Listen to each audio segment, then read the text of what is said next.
आज की सभा में उपस्थित बोलांगीर नगर के सम्माननीय नागरिक बंधुओं, मैं आप सभी का बहुत आभारी हूं कि आप यहां उपस्थित हैं। मुझे आपसे संवाद करने का, कुछ बात करने का समय मिल रहा है। आप सभी से इस बात के लिए मैं क्षमा चाहता हूं कि बहुत अच्छे से उड़िया भाषा नहीं बोल पाता, इसलिए हिंदी में बात करता हूं। मेरी हिंदी सरल आसान होगी, आपको समझ में आएगी, ऐसा मेरा विश्वास है। भारत देश की कथा कहने के लिए मैं आपके बीच में आया हूं। हमारा भारत देश पिछले कुछ वर्षों से बहुत गंभीर समस्याओं में फंस गया है और हमारे देश की जो समस्याएं हैं उनका समाधान अगर हमने नहीं किया तो आने वाले समय में यह देश फिर से विदेशी शक्तियों का गुलाम हो सकता है, ऐसी संभावना पूरी तरह से स्पष्ट हो रही है। हमारा देश जिन गंभीर समस्याओं में फंसा हुआ है उनका समाधान हम सभी नागरिक मिलकर कर सकते हैं, ऐसा मुझे बार बार विश्वास होता है। पिछले 10, 12, 15 वर्षों से भारत की समस्याओं के बारे में कई गंभीर अभ्यास करने के बाद मुझे यह निष्कर्ष निकालने में आसानी हुई है कि भारत की सभी समस्याओं का समाधान भारतीय नागरिक मिलकर कर सकते हैं। लेकिन दुर्भाग्य हमारे देश का ये है कि हमारे भारत की किसी भी एक समस्या का समाधान सरकार नहीं कर सकती। कोई राजकीय दल, कोई भी राजकीय पक्ष, कोई भी राजकीय पार्टी इस देश की किसी भी एक समस्या का समाधान नहीं कर सकते। पिछले आजादी के लगभग 59 वर्षों में हमारे देश में सभी राजनीतिक दलों को सरकार बनाने का अवकाश मिला, समय मिला, लेकिन हमारे देश की समस्याएं दिन ब दिन बढ़ती चली गई। गरीबी भयंकर इस देश में एक समस्या के रूप में आई है। बेरोजगारी बहुत बड़ी समस्या है। महंगाई उससे भी बड़ी समस्या है। गरीबी की स्थिति हमारे भारत में इतनी खराब है कि जब 107 करोड़ की आबादी वाला भारत देश, इसमें 44 करोड़ नागरिक भयंकर गरीबी में रहते हैं। 44 करोड़ नागरिकों को 2 समय खाने के लिए अन्न उपलब्ध नहीं होता है। 44 करोड़ नागरिकों की आमदनी के बारे में एक छोटी सी जानकारी मैं आपको देता हूं, वो ये कि भारत में 15 करोड़ नागरिक इतने गरीब हैं जिनको एक दिन में खर्च करने के लिए 5 रुपया उपलब्ध नहीं होता है। 10 करोड़ नागरिकों की गरीबी इतनी अधिक है कि उनको एक दिन में खर्च करने के लिए 1 रुपये उपलब्ध नहीं हो पाते और 5 करोड़ नागरिक तो बेरोजगारी की स्थिति है। मात्र भारत में सरकारी काम करने वाले, सरकारी नौकरी करने वाले जो कर्मचारी हैं, जैसे भारत की सेना में काम करते हैं, भारत की राज्य की पुलिस में काम करते हैं, भारत के टेलीकम्युनिकेशन विभाग में काम करते हैं, रेलवे में, पोस्ट में, भारत के अनेक सरकारी विभागों में काम करने वाले कर्मचारियों की जो आबादी है, जो परिवार हैं, वो लगभग 4.5 से 5 करोड़ हैं। माने 4.5 से 5 करोड़ परिवार ऐसे हैं जिनको पूरे वर्ष में कोई न कोई काम है, रोजगार है। बाकी हमारे भारत देश में भयंकर बेरोजगारी की स्थिति है। गरीबी है, बेरोजगारी है, महंगाई इतनी अधिक है इस देश में जिसकी कोई कल्पना आप करना चाहें तो आज से लगभग 15 वर्ष पहले 1 लीटर पेट्रोल आप खरीदें बाजार में तो लगभग 3 से 3.25 रुपए का मिलता था। आज वही 1 लीटर पेट्रोल 50 रुपए का मिलता है। 15 वर्ष पहले 1 लीटर डीजल खरीदें तो लगभग 2 रुपए के आसपास मिलता था। आज वही 1 लीटर डीजल 38 रुपए का मिलता है। हमारे भारत में आज से 10 से 15 वर्ष पहले नमक जैसी वस्तु 15 से 20 पैसे किलो में मिलती थी। आज नमक की कीमत 7 रुपए किलो हो चुकी है। 15 वर्ष पहले वस्तुओं की जो कीमतें होती थी, आज उसमें 1000% से ज्यादा का बढ़ोतरी हुआ है।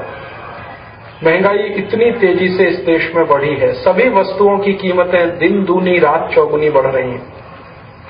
महंगाई बढ़ती है, गरीबी बढ़ती है, बेरोजगारी बढ़ती है, फिर भी हमारे देश की सरकारें कहती हैं कि हमारा विकास हो रहा है, अभी समझने की बात यह है कि ये वास्तव में विकास हो रहा है या भारत विनाश की ओर जा रहा है।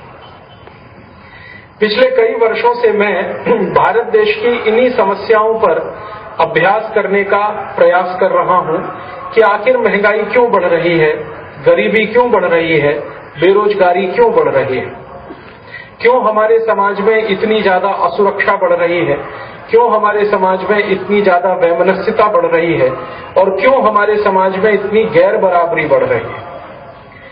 इन सब समस्याओं पर अध्ययन करते समय मैं भारत देश के बहुत सारे विशेषज्ञों से मिलता रहता हूं और उनसे भी पूछता हूं कि आप बताइए भारत में गरीबी बेरोजगारी बढ़ने का कारण क्या है। तो वो सभी लोग मुझे एक उत्तर देते हैं, वो ये कहते हैं कि भारत में गरीबी और बेरोजगारी इसलिए अधिक है क्योंकि यहाँ की जनसंख्या बहुत अधिक बढ़ रही है, पॉपुलेशन बहुत अधिक हो गई है, भारत की लोक संख्या बहुत अधिक हो गई है। तो मैंने ये जानने की कोशिश की कि भारत की लोक संख्या अधिक होने से भारत की गरीबी और बेरोजगारी का क्या संबंध है। ये समझने के लिए मैंने बहुत सारे दस्तावेज, बहुत सारे डॉक्यूमेंट्स एकत्रित किए और उनका अभ्यास करना शुरू किया। तो बात जो समझ में आई वो कुछ और है। बात ऐसी है कि जब भारत आजाद हुआ 15 अगस्त 1947 को, अंग्रेजों की 250 वर्षों की गुलामी के बाद, तो उस समय हमारी जनसंख्या 34 करोड़ थी और उस समय भारत में गरीबों की संख्या लगभग 4 करोड़ थी। जब भारत की लोक संख्या, जनसंख्या 34 करोड़ थी, तब भारत में गरीबों की संख्या लगभग 4 करोड़ थी।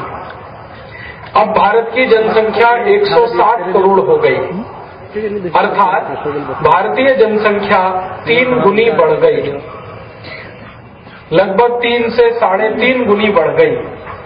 तो गरीबों की संख्या भी 3 से 3.5 गुनी बढ़ जानी चाहिए, अर्थात अभी गरीबों की संख्या 12 करोड़ होनी चाहिए अगर 107 करोड़ भारतीय नागरिक हैं तो। लेकिन सरकार के आंकड़े बताते हैं कि गरीबों की संख्या 44 करोड़ है, जबकि भारत की संख्या, भारत के लोगों की संख्या 107 करोड़ है।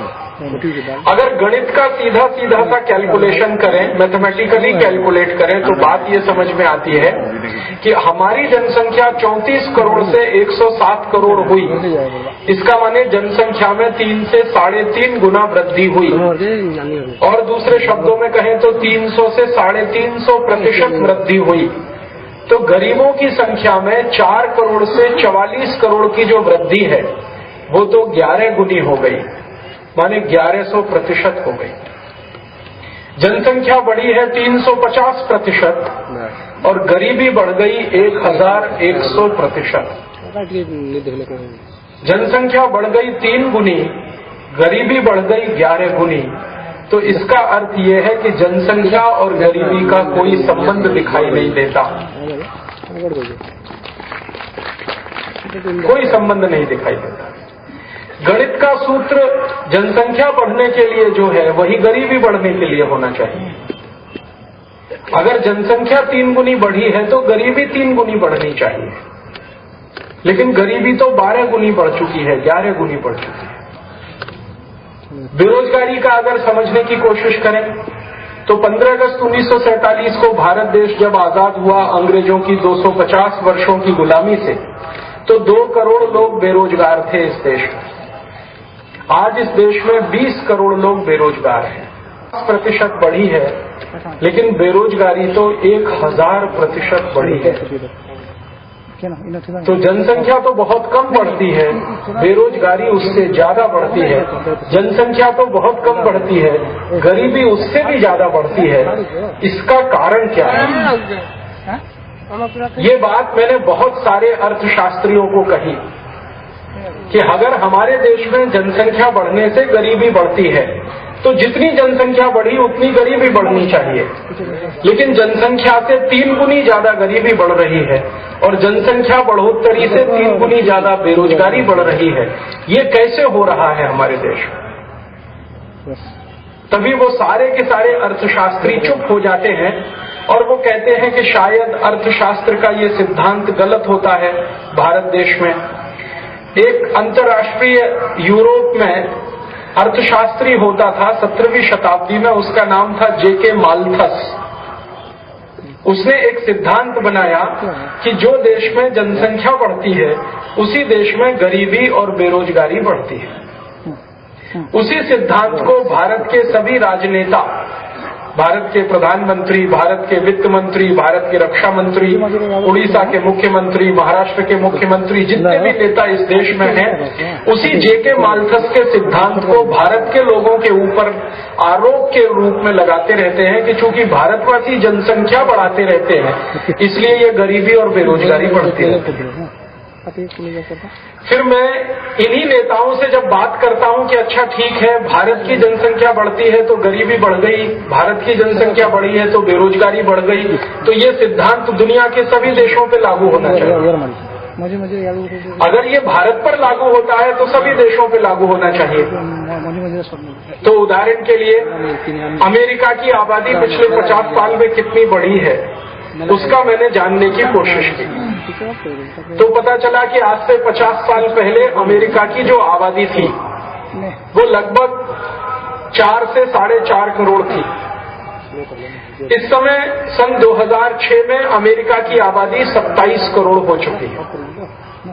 इसका मतलब ये हुआ है कि अमेरिका की आबादी 5 गुनी बढ़ी है। 4.5 करोड़ से अभी 27 करोड़ हो गई, लगभग 5 गुनी अमेरिका की आबादी बढ़ी है।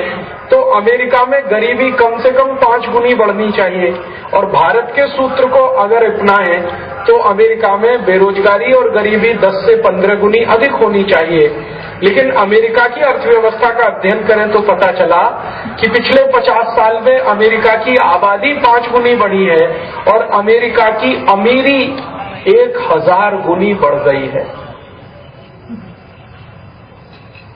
आज से 50 साल पहले अमेरिका में सबसे गरीब आदमी की जो 1 वर्ष की आमदनी होती थी वो $50 मानी जाती थी। आज अमेरिका में सबसे गरीब आदमी की 1 वर्ष की आमदनी $50,000 है। 50 साल पहले अमेरिका का सबसे गरीब आदमी $50 1 वर्ष में कमाता था। अब सन 2006 में अमेरिका का एक आदमी सबसे गरीब 1 साल में $50,000 पाता है। तो अमेरिका में आबादी बढ़ने से अमीरी बढ़ती है, तो भारत में आबादी बढ़ने से गरीबी क्यों बढ़नी चाहिए? और अमेरिका जैसा ही एक दूसरा देश है, उसका नाम है स्विट्जरलैंड। स्विट्जरलैंड की आबादी पिछले 50 साल में लगभग 10 गुनी बढ़ी है। आज से 50 वर्ष पूर्व स्विट्जरलैंड में लगभग 4.5 से 5 लाख लोग रहते थे। अब स्विट्जरलैंड की जो जनसंख्या है वो 65 से 70 लाख हो गई है, माने लगभग 12 से 13 गुनी उनकी जनसंख्या बढ़ी है। लेकिन स्विट्जरलैंड की अमीरी पिछले 50 साल में 10,000 गुनी बढ़ी है। अमेरिका में अमीरी बढ़ रही है, स्विट्जरलैंड में अमीरी बढ़ रही है, डेनमार्क अमीर हो रहा है, स्वीडन अमीर हो रहा है, फ्रांस अमीर हो गया। ब्रिटेन में इतनी अमीरी बढ़ी है पिछले 50 साल में कि ब्रिटेन के सबसे गरीब आदमी की 50 साल पहले की इनकम 50 स्टर्लिंग पाउंड थी। अब ब्रिटेन के सबसे गरीब आदमी की आज की सन 2000 की इनकम 60 से 65,000 स्टर्लिंग पाउंड 1 साल की है। तो ब्रिटेन अमीर हो गया, फ्रांस अमीर हो गया, अमेरिका अमीर हो गया, डेनमार्क अमीर हो गया, जबकि इन सभी देशों की जनसंख्या बढ़ी है। तो भारत में जनसंख्या बढ़ने से गरीबी कैसे आ गई? अगर फ्रांस की जनसंख्या बढ़ती है तो फ्रांस अमीर होता है, ब्रिटेन की जनसंख्या बढ़ती है तो ब्रिटेन अमीर होता है, अमेरिका की जनसंख्या बढ़ती है तो अमेरिका अमीर होता है। तो भारत की जनसंख्या बढ़ने से भारत अमीर क्यों नहीं होना चाहिए? भारत क्यों गरीब होना चाहिए? क्यों बेरोजगारी का देश होना चाहिए? ये प्रश्न जब मैं भारत के सभी नेताओं से पूछता हूं तो वो कोई उत्तर नहीं देते। वर्तमान में भारत के जो प्रधानमंत्री हैं, जिनका नाम है डॉक्टर मनमोहन सिंह, ये बहुत समय तक भारत के वित्त मंत्री भी रहे हैं, लगभग 5 वर्षों तक, सन 1991 से लेकर 1996 तक। उस समय जब ये वित्त मंत्री थे तब यही प्रश्न मैंने इनको पूछा कि अगर आप ये मानते हैं कि जनसंख्या बढ़ने से गरीबी और बेरोजगारी बढ़ती है, तो यूरोप और अमेरिका के जो दोस्त देश हैं उनकी जनसंख्या तो बहुत बड़ी है 50 साल में, उनके यहाँ गरीबी क्यों नहीं बढ़ती? उनके यहाँ बेरोजगारी क्यों नहीं बढ़ती? उनके यहाँ भूखमरी क्यों नहीं होती? अमेरिका के किसी भी न्यूज़पेपर में ऐसी न्यूज क्यों नहीं आती कि अमेरिका में हर साल किसान भूख से मरते हैं, आत्महत्या करते हैं? ब्रिटेन के न्यूज़पेपर में ऐसी खबरें क्यों नहीं आती? फ्रांस में ऐसा क्यों नहीं होता? जर्मनी में ऐसा क्यों नहीं होता? स्विट्जरलैंड में क्यों नहीं होता? अगर ये सिद्धांत जेके माल्थस नाम के अर्थशास्त्री का भारत के ऊपर सही साबित होता है, तो यही सिद्धांत अमेरिका पर सही होना चाहिए। और अगर अमेरिका पर सिद्धांत अलग है और भारत पर अलग है, तो वो सिद्धांत ही गलत है, उसको मानना क्यों चाहिए? उसको हटा देना चाहिए, वो सिद्धांत ही गलत है। जब इस तरह के प्रश्न मैंने हमारे देश के वर्तमान प्रधानमंत्री और भूतपूर्व वित्त मंत्री मनमोहन सिंह से किए, इसी तरह का प्रश्न एक बार मैंने भारत के भूतपूर्व वित्त मंत्री यशवंत सिन्हा से किया, इसी तरह का प्रश्न मैंने भूतपूर्व प्रधानमंत्री नरसिम्हा राव को किया, इसी तरह के प्रश्न भूतपूर्व प्रधानमंत्री देवेगौड़ा, भूतपूर्व प्रधानमंत्री इंद्र कुमार गुजराल, भूतपूर्व प्रधानमंत्री वीपी सिंह चंद्रशेखर, सबको किया, लेकिन उनमें से कोई भी उत्तर नहीं दिया। एक भूतपूर्व प्रधानमंत्री चंद्रशेखर ने ईमानदारी से कहा कि देखो, भारत की गरीबी और बेरोजगारी बढ़ने का कारण जनसंख्या नहीं है, क्योंकि अगर जनसंख्या गरीबी और बेरोजगारी का कारण होती तो दुनिया का सबसे गरीब देश इस समय चीन होना चाहिए, क्योंकि दुनिया में सबसे अधिक जनसंख्या चीन की है। चीन में इस समय 148 करोड़ लोग रहते हैं और दुनिया का सबसे गरीब देश चीन को होना चाहिए, लेकिन अर्थव्यवस्था के सूचकांकों के अनुसार इस समय दुनिया में सबसे अमीर देशों में चीन का स्थान दूसरा है। दुनिया में सबसे अमीर देश इस समय पहले स्थान पर माना जाता है, वो है स्विट्जरलैंड, और दूसरा सबसे अमीर देश अब दुनिया में माना जाता है वो है चीन, और तीसरा सबसे अमीर देश दुनिया में माना जाता है वो अमेरिका, चौथा सबसे अमीर देश दुनिया में माना जाता है कनाडा, पांचवा सबसे अमीर देश दुनिया में है फ्रांस, फिर है ब्रिटेन, फिर है डेनमार्क, फिर है नॉर्वे, फिर है जर्मनी। ये सभी अमीर देश हैं और इन अमीर देशों की सूची में चीन का स्थान दूसरा है, जबकि चीन की जनसंख्या दुनिया में सबसे अधिक है, 148 करोड़। तो अगर जनसंख्या बढ़ने से गरीबी बढ़ती है, जनसंख्या बढ़ने से बेरोजगारी बढ़ती है, तो चीन दुनिया का सबसे गरीब देश होना चाहिए, सबसे ज्यादा बेरोजगारी वाला देश होना चाहिए। लेकिन अर्थव्यवस्था के सूचकांक बताते हैं कि चीन तो दुनिया में अमीर देशों में दूसरे नंबर का सबसे बड़ा देश बन गया है। तो चीन में क्यों नहीं होता ऐसा? वहां तो जनसंख्या बढ़ती है तो गरीबी क्यों नहीं बढ़ती? भारत में ही ऐसा क्यों है? ये गंभीर प्रश्नों पर पिछले कई वर्षों से मैं अभ्यास करता हूँ, चिंतन करता हूँ, मनन करता हूँ, तो जानकारी जो मिली है वो कुछ दूसरी है। भारत की गरीबी, भारत की बेरोजगारी, भारत की महंगाई का जनसंख्या के साथ कोई संबंध नहीं है। भारत की गरीबी, भारत की बेरोजगारी और भारत की महंगाई का संबंध अगर है तो हमारे देश के भ्रष्टाचारी नेताओं के साथ है, हमारे देश की भ्रष्टाचारी पार्टियों के साथ है, हमारे देश के भ्रष्टाचारी शासन व्यवस्था के साथ है। हमारी पूरी की पूरी शासन व्यवस्था भ्रष्ट है, हमारी राजनीतिक पार्टियां महाभ्रष्ट हैं और हमारे नेता महिम भ्रष्ट हैं। ये हमारी गरीबी, बेरोजगारी, भुखमरी का कारण है। आप बोलेंगे कैसे? मैं आपको सीधी सीधी सच्ची सच्ची कुछ बातें समझाता हूं कि अगर हमारे नेता भ्रष्ट नहीं होते, हमारी शासन व्यवस्था भ्रष्ट नहीं होती, हमारे देश की ये प्रशासन व्यवस्था भ्रष्ट नहीं होती, तो भारत दुनिया के सबसे अमीर देशों में पहले स्थान पर होना चाहिए। जो इस समय भारत दुनिया के सबसे गरीब देशों में गिनती में आता है। हमारी शासन व्यवस्था के भ्रष्टाचार का नमूना है कि हमारा देश गरीब है। एक उदाहरण से समझाता हूं। हमारे भारत देश में प्रतिवर्ष नागरिक सरकार को टैक्स भरते हैं। आप सभी नागरिक अपने जीवन में जितनी भी आमदनी कमाते हैं, उस आमदनी का एक बहुत बड़ा हिस्सा सरकार को टैक्स के रूप में आप देते हैं। हमारे भारत के नागरिक दुनिया में सबसे ज्यादा टैक्स देने वाले नागरिक हैं। दुनिया के कई देशों की अर्थव्यवस्थाओं का मैंने अभ्यास किया है तो पता चला कि भारतीय नागरिकों पर सबसे ज्यादा टैक्स लिया जाता है। भारत के नागरिक दो तरह से टैक्स सरकार को देते हैं। एक तो टैक्स होता है जिसको कहते हैं प्रत्यक्ष डायरेक्ट टैक्स, प्रत्यक्ष कर। दूसरा होता है इनडायरेक्ट टैक्स, अप्रत्यक्ष कर। ये प्रत्यक्ष कर और अप्रत्यक्ष कर क्या होते हैं? डायरेक्ट टैक्स का मतलब होता है सरकार सीधे आपकी जेब से पैसा निकाले टैक्स के नाम पर, वो डायरेक्ट टैक्स।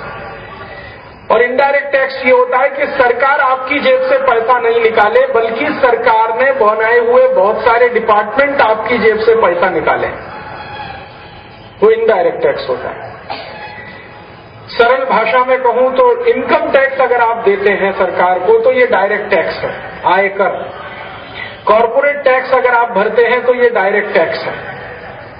और इनके अलावा जितने भी टैक्स आप भरते हैं, जैसे सेल्स टैक्स है, रोड टैक्स है, ट्रांसपोर्टेशन का टैक्स है, म्युनिसिपल कॉर्पोरेशन का टैक्स है, एग्जिट टैक्स है, एंट्री टैक्स है, स्टाम्प ड्यूटी है, हाउस टैक्स है, प्रॉपर्टी टैक्स है, वेल्थ टैक्स है, ये सारे के सारे टैक्स इनडायरेक्ट टैक्स है। एक दिन मैंने सूची बनाई कि भारतीय नागरिकों पर कुल कितने टैक्स लगते हैं। तो भारत सरकार के लेकर और म्युनिसिपल कॉर्पोरेशन तक भारतीय नागरिकों के ऊपर 63 तरह के टैक्स लगते हैं, 63 टैक्सेस। केंद्र सरकार के जो टैक्सेस हैं वो क्या क्या हैं? Custom duty 1, central excise duty 2, central sales tax 3, फिर उसके बाद सर्विस टैक्स 4, फिर इनकम टैक्स 5, फिर कॉर्पोरेट टैक्स 6, फिर वेल्थ टैक्स 7, ऐसे सेंट्रल गवर्नमेंट के 13 टैक्सेस हैं। फिर उसके बाद राज्य सरकार के, तो राज्य सरकार के जो सबसे पहला टैक्स है स्टेट एक्साइज ड्यूटी, फिर स्टेट सेल्स टैक्स, फिर रोड टैक्स, फिर टोल टैक्स, फिर कॉर्पोरेशन टैक्स, फिर एग्जिट टैक्स, फिर entry tax, house tax, wealth tax, property tax, राज्य सरकार के 23 टैक्स हैं। फिर उसके बाद ग्राम पंचायत है या म्युनिसिपल कॉर्पोरेशन है उसके टैक्स, तो तीनों मिलाकर 63 तरह के टैक्स आप सभी नागरिक प्रतिवर्ष सरकार को देते हैं।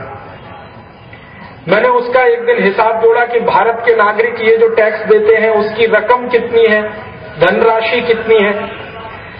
तो उसका आंकड़ा ये है, पिछले साल का सन 2005 में भारत के नागरिकों ने भारत की सरकारों को 7,50,000 करोड़ रुपए का टैक्स दिया। 7,50,000 करोड़ रुपए कितने होते हैं? 7,50,000 करोड़ रुपए को आप कैलकुलेटर में नहीं लिख सकते, कैलकुलेटर फेल हो जाता है, क्योंकि कैलकुलेटर में अधिकतम 12 अंक आते हैं और 7,50,000 करोड़ लिखने में 14 अंक हैं। 7,50,000 करोड़ रुपए का मतलब क्या होता है वो समझाता हूं आपको। हमारे भारत देश के इस समय के बाजार में सबसे महंगी चीज अगर कोई है बिक रही, वो है सोना। 10 ग्राम सोना आप खरीदेंगे तो लगभग आपको 7,500 रुपए में मिलेगा। तो एक दिन मैंने हिसाब निकाला कि 7.5 लाख करोड़ रुपए में कितना सोना मिलेगा। 7,500 रुपए में 10 ग्राम सोना मिलेगा, तो 7.5 लाख रुपए में 1 किलो सोना मिलेगा। तो 7.5 लाख करोड़ रुपए में 1 करोड़ किलोग्राम सोना मिलेगा। और 1 करोड़ किलोग्राम सोना इतना होता है कि पश्चिमी उड़ीसा के एक एक गांव की सड़क सोने से बन सकती है। इसका मतलब क्या हुआ? इसका मतलब ये हुआ कि भारत के नागरिकों ने एक वर्ष में सरकार को जितना पैसा टैक्स में दिया है उतने पैसे से अगर सोना खरीद लिया जाए तो उड़ीसा का आधा हिस्सा एक ही वर्ष में सोने की सड़कों से हो जाएगा, अगले वर्ष में पूरा उड़ीसा सोने की सड़कों से हो जाएगा और मुश्किल से 30-35 वर्षों में भारत के हर राज्य की सड़क सोने से बन जाएगी। इतना टैक्स हम हर साल देते हैं, तो एक साल के टैक्स के पैसे से भारत का एक राज्य का आधा हिस्सा सोने की सड़क से मढ़ा जा सकता है। तो लगभग 30 से 35 साल के टैक्स के पैसे से भारत के एक एक गांव की सड़क को सोने से बनाया जा सकता है। अब आप देखिए कि हम टैक्स कभी से दे रहे हैं। हमने टैक्स भरना शुरू किया 15 अगस्त 1947 से भारत की सरकार को। उसके पहले हम टैक्स देते थे अंग्रेजों की सरकार को। 15 अगस्त 1947 के पहले भारत में अंग्रेजों की सरकार चलती थी, तो भारत के नागरिक अंग्रेजों को टैक्स भरते थे और अंग्रेज पूरा का पूरा टैक्स भारत से लूटकर इंग्लैंड में लेकर जाते थे। जब भारत के नागरिकों का टैक्स अंग्रेजों की सरकार लेती थी और पूरा टैक्स इंग्लैंड चला जाता था और 250 वर्षों तक ये सिलसिला चला, तो अंग्रेज उस टैक्स के पैसे से करोड़पति हो गए और भारत के नागरिक सबके सब रोडपति हो गए। माने भारत के नागरिक तो गरीब हो गए, बेरोजगार हो गए, टैक्स का इतना पैसा लंदन चला गया कि भारत के खजाने में पैसा ही नहीं था और इंग्लैंड उसी 250 साल के टैक्स के पैसे से दुनिया का सबसे ज्यादा अमीर देश बन गया। ये बात को सबसे पहले पहचान किया हमारे भारत के एक महान अर्थशास्त्री दादा भाई नौरोजी। दादा भाई नौरोजी ने सबसे पहले ये बात पहचान लिया कि अंग्रेजों की सरकार भारत से जो टैक्स ले रही है और ये पूरा का पूरा टैक्स भारत से इंग्लैंड जा रहा है, ये भारत की लूट हो रही है। यही बात दादा भाई नौरोजी ने एक पुस्तक में लिखी। उस पुस्तक का नाम है द ड्रेन फ्रॉम इंडिया। आप में से किसी को भी ये पुस्तक पढ़ने को मिले जरूर पढ़िए। बहुत अच्छी पुस्तक है ये समझने के लिए कि अंग्रेजों ने भारत को कैसे लूटा और कितना लूटा। द ड्रेन फ्रॉम इंडिया दादा भाई नौरोजी की लिखी हुई सबसे महत्वपूर्ण पुस्तक है और इसी पुस्तक को पढ़कर भारत के क्रांतिकारियों ने अंग्रेजों के खिलाफ बगावत की थी।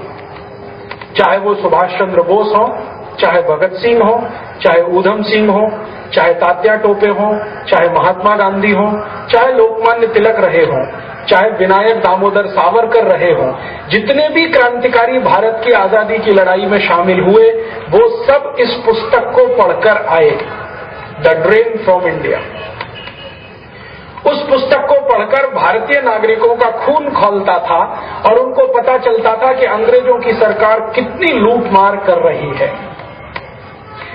लूटमार का तरीका क्या था? अंग्रेजों ने भारतीय नागरिकों पर भयंकर टैक्स लगा रखा था और वो टैक्स की व्यवस्था कुछ इस तरह से की हुई थी उन्होंने कि भारत के नागरिक कुछ भी वस्तु का उत्पादन करें तो उत्पादन पर ही अंग्रेजों की सरकार को टैक्स देना पड़ता था। वस्तु को उत्पादन करने पर ही टैक्स भरना पड़ता था और उसी टैक्स को अंग्रेजों ने एक्साइज ड्यूटी का नाम दिया था, सेंट्रल एक्साइज ड्यूटी। माने आप कुछ भी सामान बनाइए, बनाने पर ही टैक्स भरिए। फिर अंग्रेजों ने क्या किया था कि जो व्यक्ति सामान बनाएगा, सामान के बनाने पर टैक्स भरेगा। अब बनाए हुए सामान को बेचेगा तो अंग्रेजों ने उस पर भी टैक्स लगा रखा था। सामान को बेचने पर जो टैक्स था उसका नाम था सेल्स टैक्स, बिक्री कर। फिर कोई व्यक्ति सामान को बनाएगा तो टैक्स भरेगा एक्साइज ड्यूटी, बेचेगा तो टैक्स भरेगा सेल्स टैक्स। अगर सामान को बेचकर मुनाफा कमाएगा तो फिर उस पर टैक्स भरेगा इनकम टैक्स, आयकर। फिर अगर आप सामान को बेचने के लिए एक गांव से दूसरे गांव जाएंगे तो सड़क पर से जाएंगे तो अंग्रेजों ने सड़क का एक टैक्स लगा रखा था, रोड टैक्स। अगर सड़क पर कहीं कोई पुल आएगा, ब्रिज आएगा तो अंग्रेजों ने उसका एक टैक्स लगा रखा था, ब्रिज टैक्स। बाद में उसका नाम हो गया टोल टैक्स।